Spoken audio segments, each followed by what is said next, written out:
Hey guys, it's Banana Luck here and welcome back to another video. So today we'll be running through the Guild War mechanics. So Guild War just came out like 1-2 days ago and it's officially live across the global server. So right now we are in the preparation stage actually. So I have already done my training. Am I able to redo them? Oh, I can actually. Oh, okay, so I can actually reset and attack again. Okay, that's nice. So that means I'll be able to showcase how that part works, and then where was it? So we do have some in-game explanation on how it all works, but basically there's the preparation phase, there's the battle phase, and guilds are supposed to attack each other. So there's an attack and defense mechanic, and I think the defense mechanic is what makes it so much more interesting because throughout the entire game so far, we've been attacking, or in a sense, defending against the soldier mobs, but having that gameplay which allows us to summon monsters to actually attack the enemy, I think that's a very unique perspective, and also there's quite a level of strategy in place for it, and I will show you guys that in a second. So yeah, so now the public one has started, and I think, yep, this is the generic FAQ they put together. So your guild needs to be at level 4, you need to have cleared campaign hard, chapter 5-14. And how does it work? So you have to cooperate with your guild members, and it takes place every 2 weeks, and that's a season. And the first week is preparation phase. So you must try to deploy a defense team and strategize one out. And then next one is the battle phase, where you engage in battles against 3 other guilds. And then after it concludes, the ranking calculation begins. So that's interesting. I never knew that you're just restricted to 3 other guilds. So it's ultimately quite RNG, I guess. Like imagine you get put together with the top spenders in the game. That's gonna be pretty much a landslide victory for them. So what are demon soldiers? Monster units that can be deployed. There are 4 tiers, like how we normally have heroes, and then the demon captains are the lords, if I'm not wrong. Yep, and then you affiliate them to your heroes, and then yep, to boost their effectiveness. And then you can also upgrade them. So affiliating hero to demon soldiers empowers them. Captains must be affiliated with lords. And then other demon soldiers, there's no limitations. And okay, so gear and artifacts don't matter. But okay, awakening level matters a lot, so that's interesting. That really favors the whales, doesn't it? Because how often do we get legendary units with awakenings, to be honest, if you are low spender of a free-to-play player? How to obtain soldiers? You get first 3 for free, and then you get them through gear rates. So I have been farming gear rate 3 quite a lot, so that's what I've been getting. I have 3 legendary demon soldiers, but I have no legendary heroes in the past few weeks. That sucks, but my guild members were like, oh, lucky you. I'm like, yeah. I wish I got legendary heroes instead though. Because this can be farm up. The legendary heroes need to be spent. So, okay, you also get them from the... I did actually get one of the shards to get one of the demon captains, but I was like 1 out of 20 shards, so that sucks. Not like the normal demon soldiers where once you get 1 shard, you sort of already unlock the unit. Then there's also Void Reef, Guild Shop, Campaign, Training, Sign-ins. Okay, it just means that there's like a lot of ways to get it. So you just need to play the game and progress, and then you get your demon soldiers. So what should you do in preparation phase? I think this is quite straightforward. So there will be the stronger members that like garrison the central keep, and then the rest just defend the rest of the buildings. Yep, the guild fortress. And then yep, so the attack is the interesting part because you have to choose to deploy your demon soldiers, and there's a cost limitation, and then you actually have to strategize around how the enemies line up is like. So if they're single target, then maybe you push 2 tankers in and then have those speed units run through them, that sort of thing. So yeah, that's interesting. Central keep defense tower. Okay. This is a long... Yeah, basically there's a few ways to do it. It's either you use like tankers and then use the flying units to get through if they don't have anti-air. But basically, you just have to strategize a lot more. Yep. And I guess it also boils down to luck, right? Like if you don't get good demon soldiers, like then your strategies won't work. Like imagine the enemy is deploying a lineup where air units will do really well, but if you don't get any good air units, then they'll really suck. Yeah. So this one they're just giving strategies as to how to deal with each type of lineups, which is pretty straightforward. And then there's also like the register now rewards, which we already got. What else is there? Yep. So this is the central keep, if I'm not wrong, and then this is the lower garrison ones. Demon soldiers. Do they have a guide? Okay. So yeah, these are the different types. I think we know all of it except for like airborne and speedster as well as mob. So airborne basically means they just fly in. Speedsters means that the unit runs very quickly. And then mob just means that you bring in like a ton of mobs. So if you already have defenders blocking, then the mobs will just stream through and win you the round. Okay. So yeah, I think all this we already know about it. So maybe let's just get into some of the mechanics and see how it works. So first of all, let's take a look at demon soldiers. So I have quite a bunch of them. So this is the demon captain, the legendary flying unit, demon soldier, Gohound, excellent. Okay. So I have 3 of the legendary units already, which is great. I mean, I'm happy about it. So this one's a fighter. I think you guys will be familiar with him. He's in the faction trials, the basic faction trials. So incredibly hard hitting, and he's quite tanky as well. You can see his defense is A, attack HP that's S, but he walks slightly slower. This guy, I think you guys know about him as well if you've played Chapter 9 or Void Wraith Phase 2. So high AoE attack, if I'm not wrong. Yep, and their nearby units. And then this guy, he's also the one in the Chapter 9 mobs where he does AoE damage. So pretty well rounded, I'll say, like all these units. We're just lacking the one for this the flying unit to go through enemies with no anti-air. So you can see that for some reason Abomination seems to have the highest amount of BP. I think it's because it's an Awakened tree, but I'm not sure how that works. Like Silas and Setram have pretty much the same BP, but for some reason Setram is much higher. Same over here. Yep, I put Setram second. I'm not sure if I should actually put Eloin as a healer. Yep, so this is my healer, but I've put Eloin instead because I saw that she has higher BP here. So yeah, and then you can also upgrade them, and you can see that this one, there's 40 shots to go. I know I have one unit that's pretty high level. Where can I find him? It's probably not one of the epics, to be honest, because they're tough to get. Oh yeah, this one. So I have him at level 4. And I have just 25 shots away. Because at level 5 they get, like you see, a new quality enhancement which increases the units by 2. So I think that's where it really counts. So it becomes 6 instead. And I haven't mentioned this yet, but basically how you win your enemies is that you get 3 units to slip through their defenses. That's how you win. Same here, you see this one increases HP, so I think you guys get the idea. Getting your units to level 5 is very important. So these are the demon soldiers. I've been farming quite a bit of gear rate, that's how I've got them. And this guy more is the guy that I got 1 shot for like a few days ago.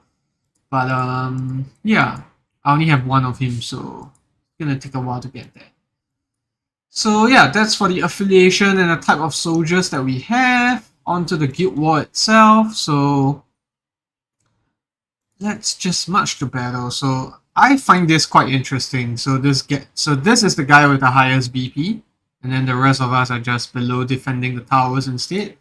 And then you can see over here. Oh, yeah. Okay. So the garrison team. So this is the part that you sort of have to strategize a bit.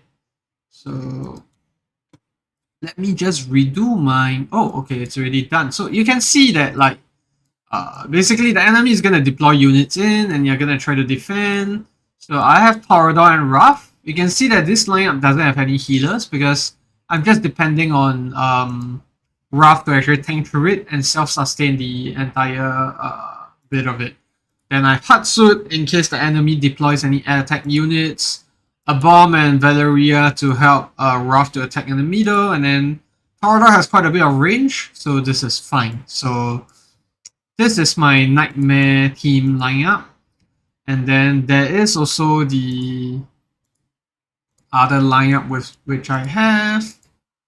So this, I was considering to put Pyros in, but I just decided to put Vienna instead just to have a bit of AoE control. Because, yeah, I'm just not sure how that will work. But it's the same lineup, Zilitu at the back. She also benefits from bringing block, so that's nice. Brokia also has Oleg's Wall, like Torador, to block more units. Statrum at the back, is Vienna, and then Silas at the side. So I think we're in a pretty good shape, unless we meet people with much higher BP than us. So that aspect I like, just trying to strategize and to find the lineup that works the best. But I'll go into some gameplay now to show how it works. So it's quite interesting. So I already have a lineup here, and I think this should work because that was the lineup that I won with.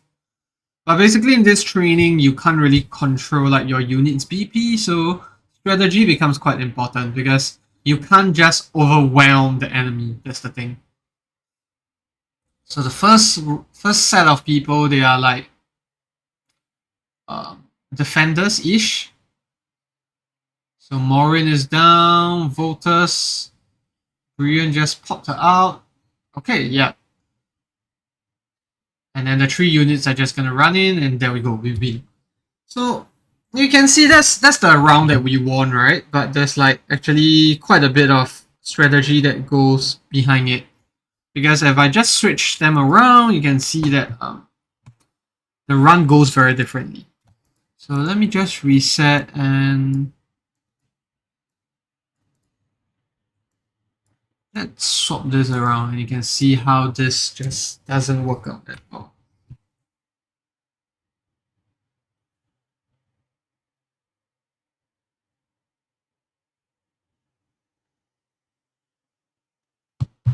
So defenders out first as well. Then we're gonna have the archers go in.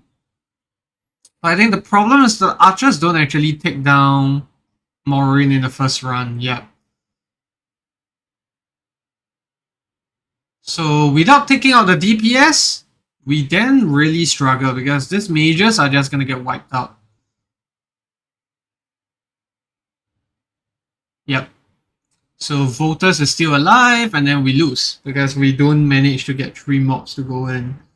So you can see how like just a little bit of tweaking around and the run goes so much differently. So quite a bit of strategy that goes behind it. And also in its training phase, they sort of like bring you through different scenarios to see how you can win. So let's see this one. I think this one, the enemy doesn't have much burst. So the plan was to actually speed run through the entire thing. Like try to get as many units in as possible. So yeah, same thing. Just gonna have the defenders go out first.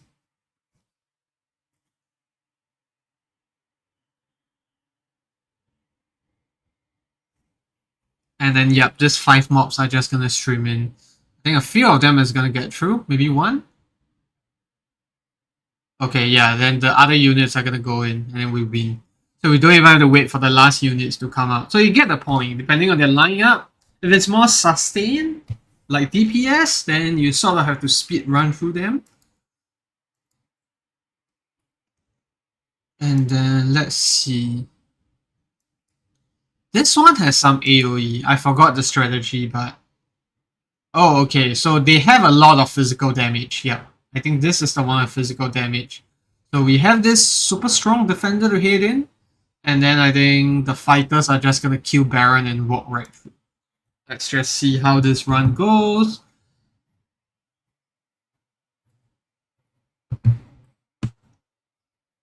Yeah, Courage, Wrath, Baron, Tazira, all these are physical damage dealers, so they're not gonna do jack shit to these demon soldiers with the huge ass shield.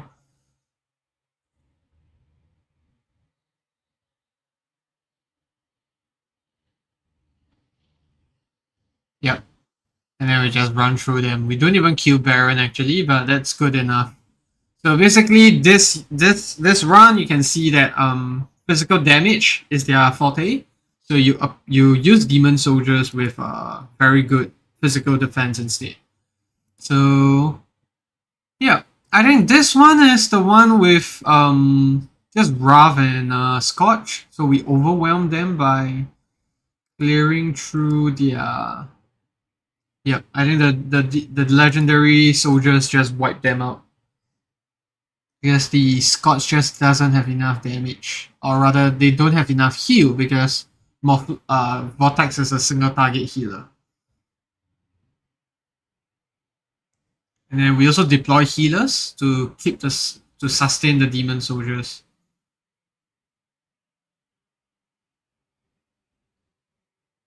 Yep, and then Scotch gonna die next, and then they're all just gonna walk right through.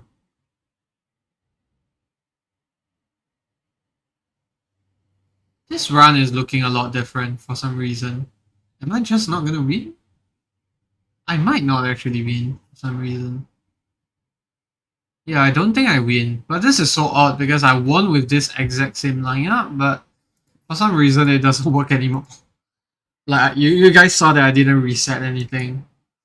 So, no idea how that works, but yeah, I guess you guys understand the strategy behind this.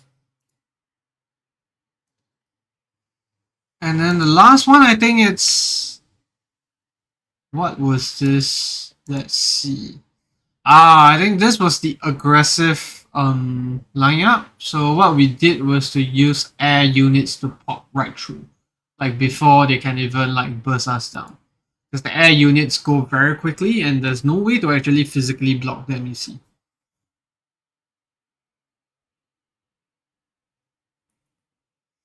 So this defender is actually aren't that great because they are not that resistant to magic.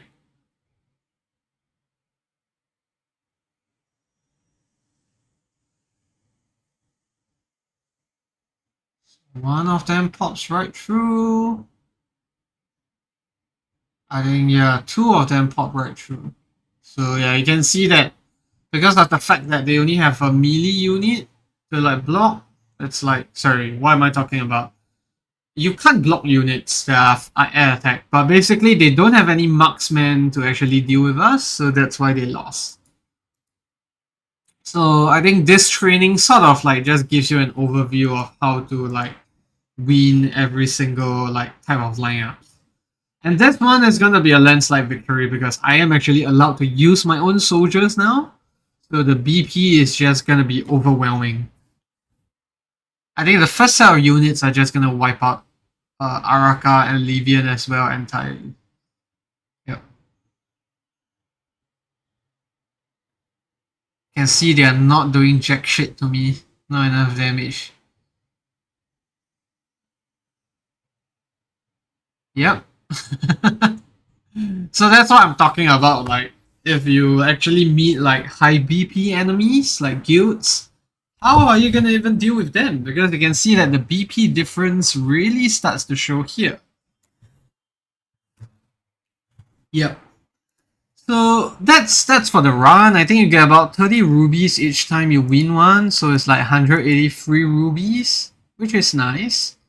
And I think the whole reward ranking, if you're like top 3 percentile, you get like 220 rubies, some guild tokens, one ancient crystal, and one rare crystal, which is pretty underwhelming in my opinion. But I don't know. It's Guild Wars. I'm not very committed to it, but yeah, I think it's interesting, like how this is all gonna work out. So yeah, I don't I hope this video was helpful. I don't actually have like much left to cover other than the information that we have now. I think you really actually need to go through the gameplay before you figure out like how all this works. And possibly I'll get another video out when battle phase actually begins. We'll show how we strategize against actual enemies when as well as when there's a better power difference that's too big and that sort of thing. But before we end out the video, I did want to spend my last ancient crystal. So in my previous video, we put a Tempu and I got Pyros, Cerberus, all that. So not hoping for much here, but yeah, here goes nothing. Oh, that's a bummer. Let's see if we can sell. Okay, can sell Mr. Gomba.